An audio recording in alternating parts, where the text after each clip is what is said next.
আল্লাহ মালাকুল মাউত কে বলবেন, মালাকুল মাউত কি অবস্থা? বলবে সব শেষ। মাইয়াব্বা, কে বাকি? মালাকুল মাউত বলবে জিনেরা বাকি, যাদেরকে দেখা যায় না। আল্লাহ বলবেন জিনদেরকেও শেষ করে ফেলো, রুহু কবজ করো। মালাকুল মাউত আজরাইল জিনদের রুহু কবজ করবে। আল্লাহ এবার জিজ্ঞেস করবে, ইয়া মালাকাল মাউত আখবিরনি মাইয়াব্বা, এবার বলো আর কে বাকি? মালাকুল মাউত বলবে, আল্লাহ মানুষগুলো সব শেষ, জিনগুলাও শেষ, এবার বাকি ইবলিস শয়তান। কে বাকি? ইবলিসরেও শেষ করো, ইবলিসও শেষ।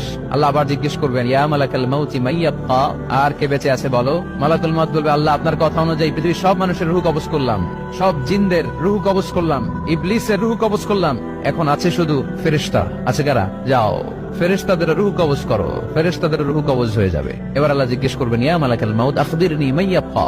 মালাকুল মাউত বলবে, আল্লাহ আপনার কথা মতো ধরে ধরে সব শেষ, ফেরেশতাও শেষ, 4 জন ছাড়া। কয়জন ছাড়া? জোরে বলেন, কয়জন ছাড়া? ইসরাফিল, জিব্রাইল, মিকাইল, আজরাইল। আল্লাহ এই 4 জন আমরা বাকি। আল্লাহ বলবে, যাও ইযহাব ইনতালিক ইলা জিবরিল ওয়াকবাদ রূহা।